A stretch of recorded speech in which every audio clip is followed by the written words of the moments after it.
Quiet Place 2. I know many people love the original A Quiet Place from 3 years ago.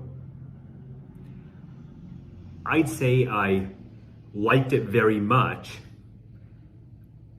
Love might be a little strong, at least that's what I would have said at the time.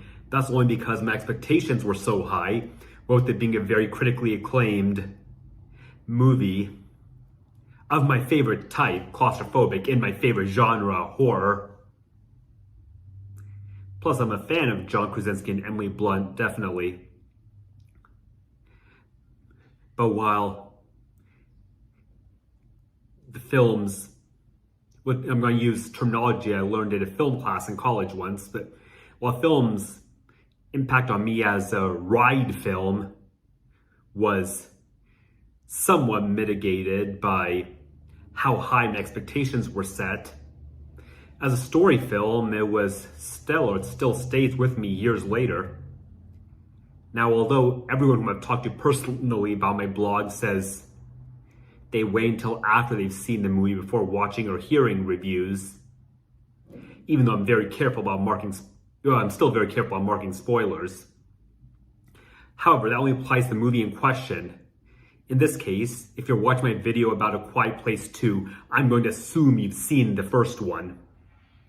So John Krasinski's, Lee's sacrifice at the end is one of the most powerful scenes I've ever seen in a movie. One of the most powerful scenes of self-sacrifice anyway. And the void left by his heroic self-sacrifice is still being felt in this movie, even though we get a prologue, something said even before the first movie, which features him. But yeah, John Krasinski came back, not just to star in the prologue, but to write and direct the entire movie, and it shows, because it's just as great as the first one. In fact, this time, there was no concern about my expectations being as sky high, so I was able to just enjoy the movie for what it is, which is amazing. We see that there's a new main character played by Cillian Murphy in the first.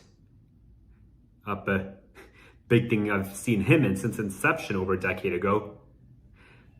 There's a new character, and then he and the returning main characters from the first movie are split up into different groups, and there are a lot of chills, just non-stop tension, very phenomenally photographed and scored. So I don't mean expectations too high, that can always be a problem, but I'll say this movie is about as good as the first one, and they're both terrific. For further thoughts, you can go to my written blog, autistic.critic.com. You can also follow us on Facebook, and don't forget to hit the subscribe button below. Thank you.